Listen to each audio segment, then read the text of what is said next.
Everybody, Jared, Ductless Plus again. Nice to see you guys. Thank you for watching the videos. I got a damaged shirt. I don't think I'm gonna be able to go to work today because I'm not gonna look so nice, right? I'm just kidding. I know some people will probably go home, but whatever. Today we're replacing old condenser. This is a existing 5-ton AC only, and we're gonna put a new heat pump in for these folks, okay? What I'm going to show you right now is just a standard pump down that you'll do if you're a heating and air conditioning technician, and I kind of want to walk you through the process of that. The first thing you're going to want to do is you're going to want to get your gauges. You're going to want to hook them up. I have them hooked up right here. And you can see that we have gas in this unit. Right here you can see all the refrigerant pressurized, okay? So what we need to do to be able to cut the coil out and get rid of the furnace downstairs and upgrade that, we need to get all the refrigerant out of there. You can't just cut it and vent it into the atmosphere. You need to pump it down and do a reclaim, you know, back at your office or, you know, some other location. It can be faster to do the pump down on the job and do the reclaim when you got time to do it back at the shop. So anyway, I just want to show you guys basically how this works. So this is a standard pump down. This is our suction side. So this is our refrigerant side here that has our gauges on there. All our other ports are off, so everything is closed. We don't need to have anything open. You don't need to have anything open when you're doing a pump down. A pump down, all you're doing is reading the pressure drop. If you come around here and you look inside, I'll show you what I did. I hooked up straight to the suction pipe. This is the suction line. Okay, you want to hook that one up and you want to leave it open 100%, but you want to close your liquid line. And this is kind of an awkward little spot, but oh, look at that. You just simply rotate it until it's done. I used to have a refrigeration ratchet, but the little tip on it broke. So anyway, look, you just close it like that, and then you get it really good. So now, what's happened is we've stopped the flow of refrigerant, and we can only suck back the refrigerant that we want to suck back into the compressor.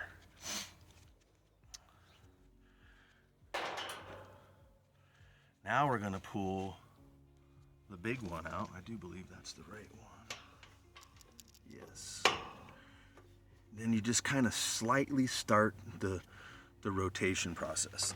You don't want to get on there and have it be a pain. Let's switch sides real quick, Dawn.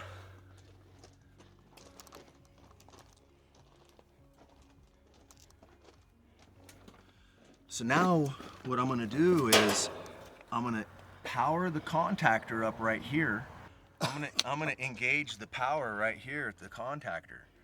I don't recommend you sticking your fingers on here like I do unless you know what you're doing. Use an insulated tool. Use like some channel locks with the insulated handle on it. Look, it's got my name on it, Jared Beach. Look at that. Life's a beach, and then you die. So anyway, get your wrench or a screwdriver that's insulated, and you're going to plunge this contactor in manually. You could also give it a call for cooling. However, you could have an interruption if there was like a low pressure switch or something. So we're just going to force power this compressor. Once I force power this compressor here, I want you to watch the gauges over here, Dawn. Okay. And show them how it goes down. Okay. Right. And then I'm going to close this suction pipe off down here once this gauge goes to negative. Okay. All right. Here we go.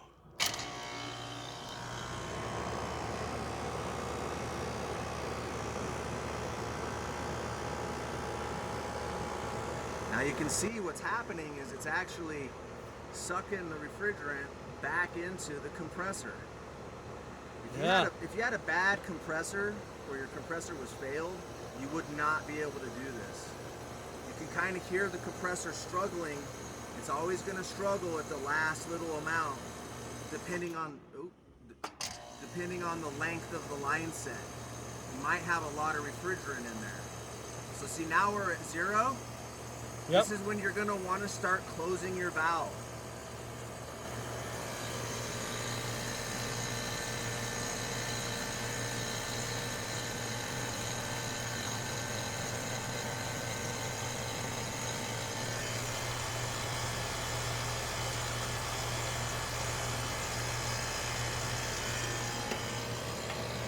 Sweet. See how we're in a negative?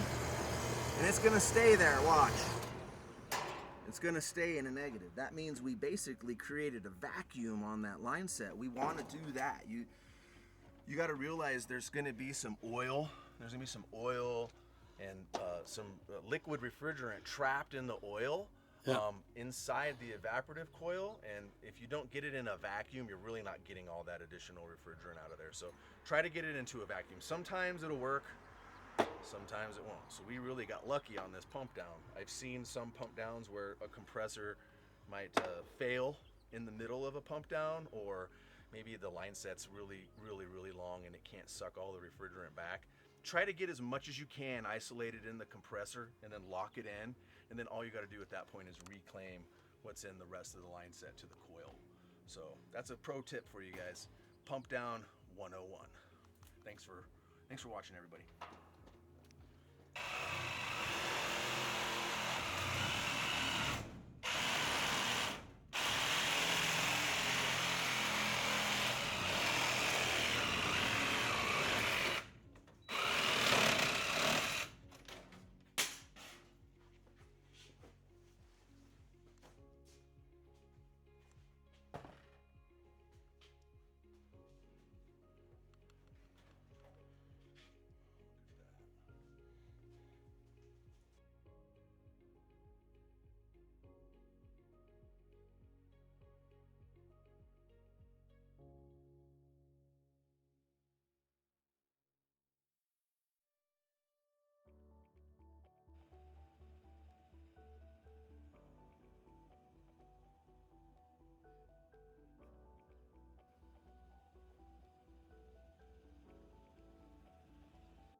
Do that.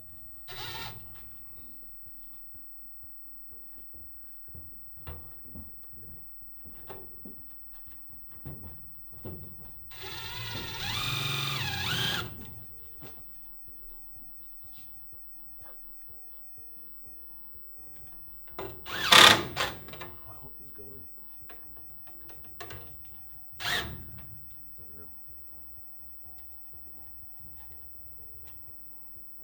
Nice.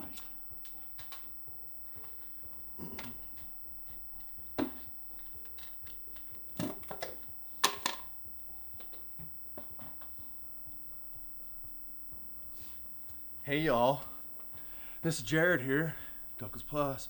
I'm gonna tell you a little something. You guys that pookie right here around the side, or you techs that are putting tape right here, it looks so ugly. Just slide the humidifier in, grab your pookie, go right to the back side of it, right here, and paint it down the side. It's simple. And then you scrape it like this, right? Scrape it in there so you know you're getting it in that crack. Put it. And then you just run it down. And it looks so much better. And it's quicker. Look at how quick this is gonna take me. You guys ever get gray chocolate? Just scrape it in there and run your pookie brush up the side on the inside. I know I'm gonna hear some flack from you guys. Well, the thing's gonna glue to the pad. No, it's not gonna glue to the pad. You're gonna let this dry before you put the pad in there. But that's how you seal it, with making it look really nice. You don't gotta make it look all ugly. like my sister. But I mean, I'm just kidding. I'm kidding, Fawn. I'm kidding. I'm sorry, she's not. But see how that just goes like that? Oh yeah. That's all you gotta do. 'Cause that lip actually overhangs inside there. And then I just do this to clean up any excess. And that's it. Let it dry and you're good.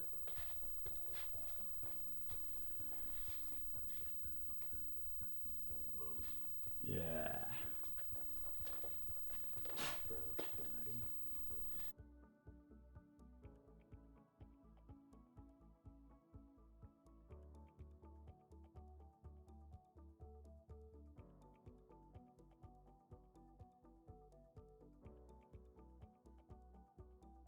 Just rotate the housing.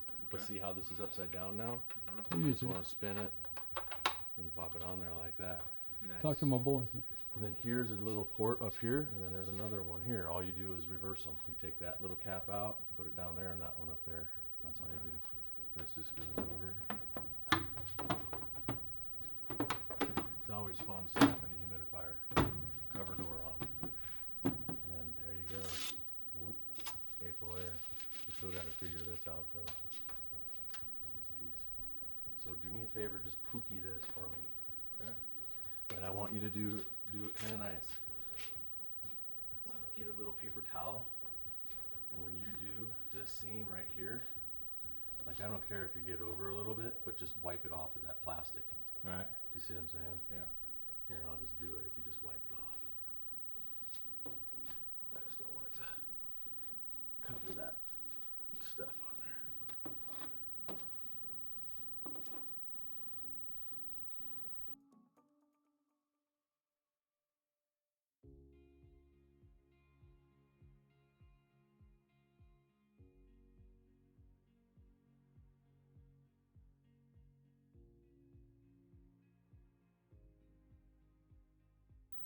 You just paint the seam. The brush should split the seam an inch and an inch. I don't want pookie like all the way up the pipe. I hate it when I see that. I like it to look really pretty, just like that. But you do paint the gores. These can just get painted really lightly. See what I'm saying? So that's all you gotta do. But these little voids, you're gonna wanna fill them up. So, and then paint up there. And this is just, I know you've probably never seen this, Chris, but this is how I like these to be done as well. One paintbrush each way. See how it looks nice? One paintbrush this way, one paintbrush up here. Everybody, how's it going? Thanks for watching the channel. This is Jared with Ductless Plus. We're here to just discuss a furnace replacement that we did. We replaced an old 80% efficient furnace for a lady, and we ended up putting in a high efficiency 98 modulating efficient furnace. We ended up redoing the gas line. The old furnace, the gas line came in over here. We ended up wrapping it around and going in on that side. This is the flue pipe here. So we did rerun this. We just simply put a couple 2x4s up there, put the pipe on there. We got our nice little slope. Outside we have our little extension that goes up. We put a high efficiency furnace and air conditioner in here. Basically just upgrading this whole entire system. Make sure that you put your furnace on a filter box. You know, show your customer how to use this. I feel like a lot of guys don't discuss filtration enough with their customers. Let them know that they need to replace their filter every month. If it's just a heating and air system, that means they're using it in the winter and the summer. So make sure you're definitely changing your filter monthly. If it's just a furnace, obviously you don't need to change your filter in the summer, right? You're only using it in the winter time. So just make sure you do that. I just want to kind of talk a little bit about what we did too as well.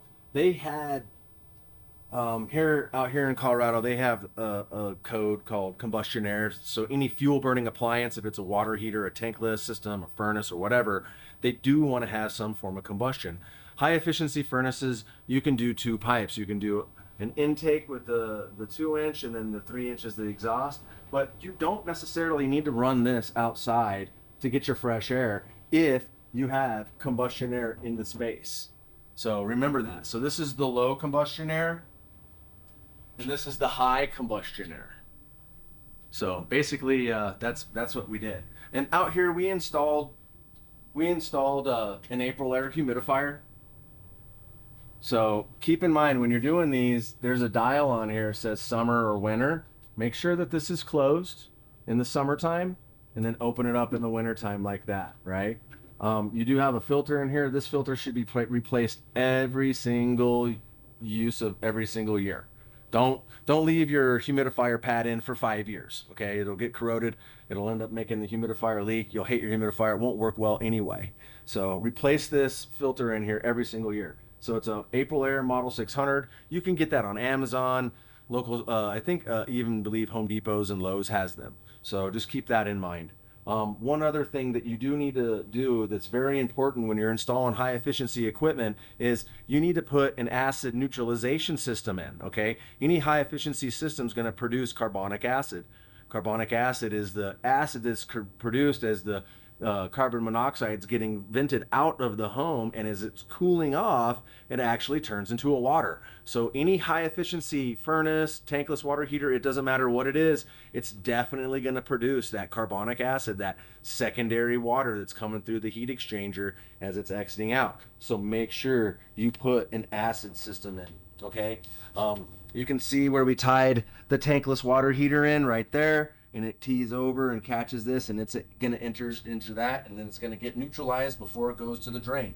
If you don't do that, you're going to burn up your drain going out to the main. You will be sorry that you did that. So back in the early 90s when we started putting in a lot of 90%ers, they weren't doing that, and there was some problems. So we learned from all that back in the 90s. So keep that in mind. Just make sure that you install an acid neutralization system, get all that carbonic acid that's coming out of your high efficiency furnace and your tankless or whatever you got, and neutralize it before it goes down your drain. I like running my humidifier drains in hard copper or hard PVC. You can see that it's not going anywhere. So, you know, a lot of guys will run a clear tubing right here. I just think it looks ugly. After years of use, it gets all foggy and ugly and full of minerals and stuff. Just put a piece of PVC pipe. You're not going to get all that corrosion buildup in a PVC pipe. It's going to drain right out and go away. This is also, I put a T here for their water softening system. This is just to catch their little overflow. Obviously, we had to redo their gas line, so we wrapped it around. We like to go out the side. The furnace's gas valve is actually aiming. You can do a reversal with a couple of street 90s or a short little small nipple, but I don't know, I just feel like that's kind of awkward to do. And some of these furnaces, they're real tight to maneuver the turnaround to go out the opposite side. So if you can, and you do have a little threader and it's not too much trouble for you, just run the gas the normal way, the way it's supposed to. Also, make sure you pookie everything or duct seal it, okay? Duct seal your coil, duct seal your filter box, duct seal your flex connectors up there. All that's brand new. We redid all that, and we also redid the return air drop right here. Okay, so yeah, just try to do your best. You know, replace your valves. Replace your valves. Okay, don't leave those old ones that need wrenches. You know, if there's ever an emergency, someone needs to just come down here and turn it off with simple ease of their hand versus, you know, the old ones that you need a wrench to get. So please make sure that you definitely do that, okay? Yeah. But check all your stuff, check your gas fittings. I love using a lighter. Yeah, I'm kidding. No, I'm kidding. I actually do use a lighter once in a while, so it's funny. If you use a lighter, you can check your fittings. Guys I've seen scream and run, but it's totally safe. You know, first thing you should do is make sure you're doing piped open Teflon tape. Tighten it all up, make sure you're looking good, and then once you open your gas, do a standard, you know, human being senses test, right?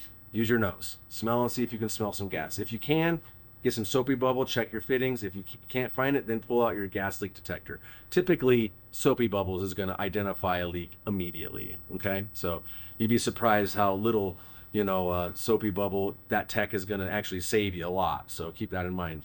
Gas leak detectors can be misleading sometimes depending on how sensitive they are. They can actually get triggered off of the oil in the pipe dope. So do keep that in mind, okay? Wipe all your pipe dope off. Try to clean your fittings. Don't leave a lot of pipe dope on your fittings. I do try to clean them as much as possible.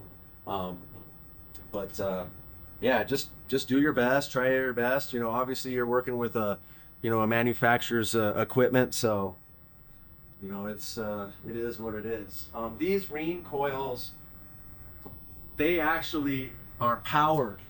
So the thermal expansion valve that's inside this has a 24-volt power, and then it has its first and second stages on here, okay? So it wants to monitor that through the communication system on this furnace.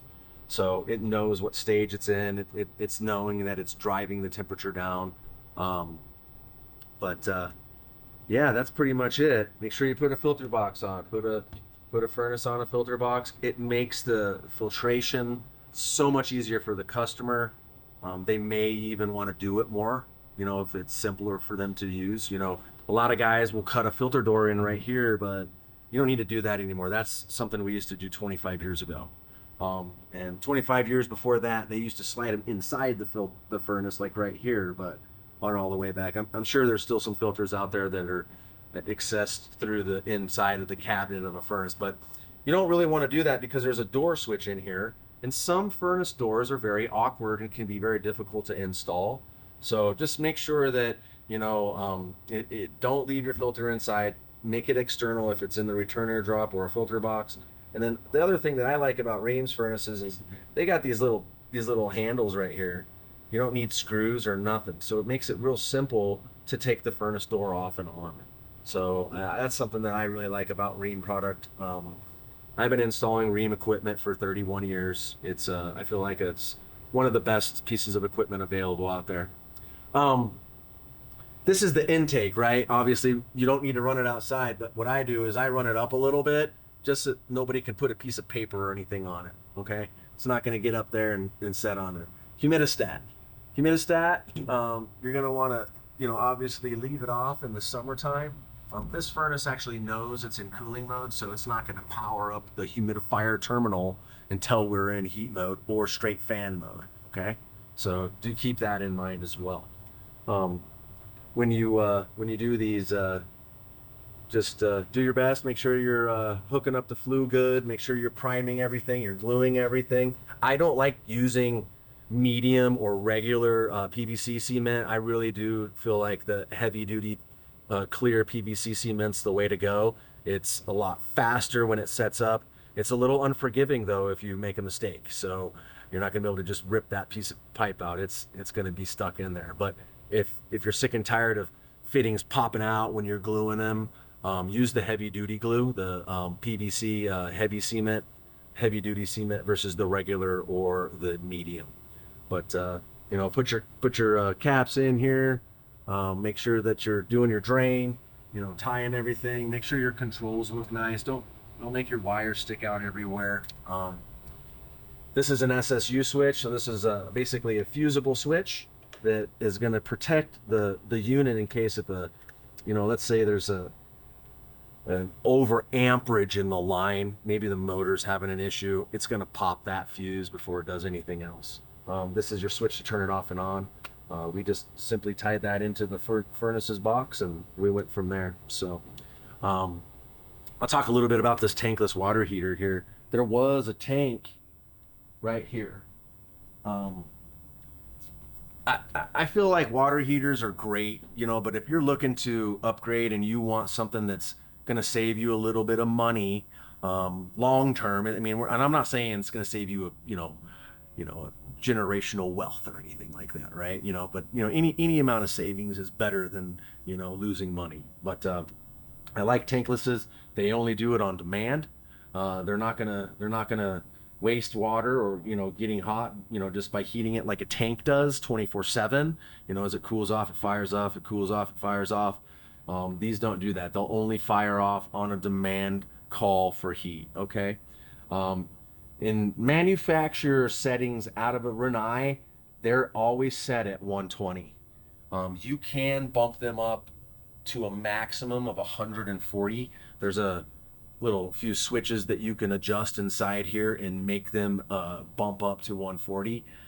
I don't necessarily feel like it's a big deal to leave it at 120, but if you don't like 120, go ahead and bump it up to 140. But that's when you got to be careful. You could burn yourself, right? So I think that's a pretty good little deal by having it set at 120.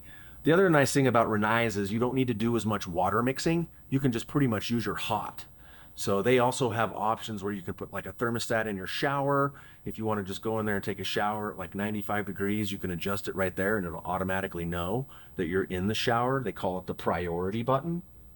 So this priority button right here is basically showing you what mode it's in, if it's in a call or not a call, okay?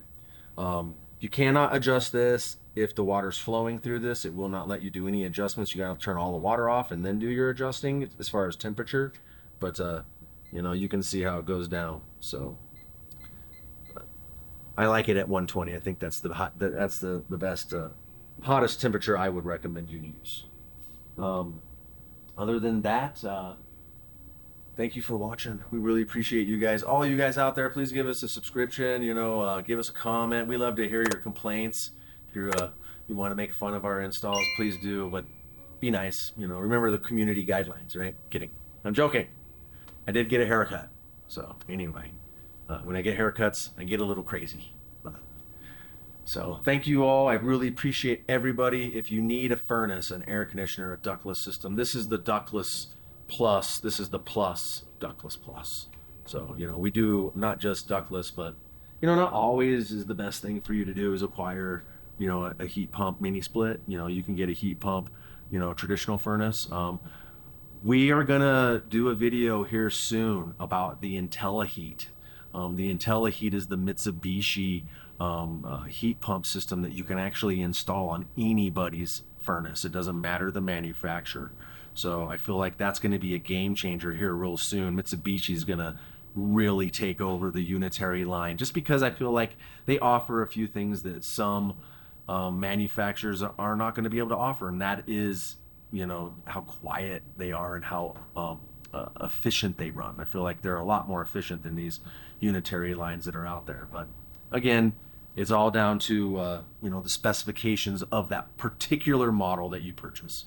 So anyway, again, thank you guys. Really appreciate it. I don't want to sit here and ramble all night. We've had a long day. But anyway, Jared out.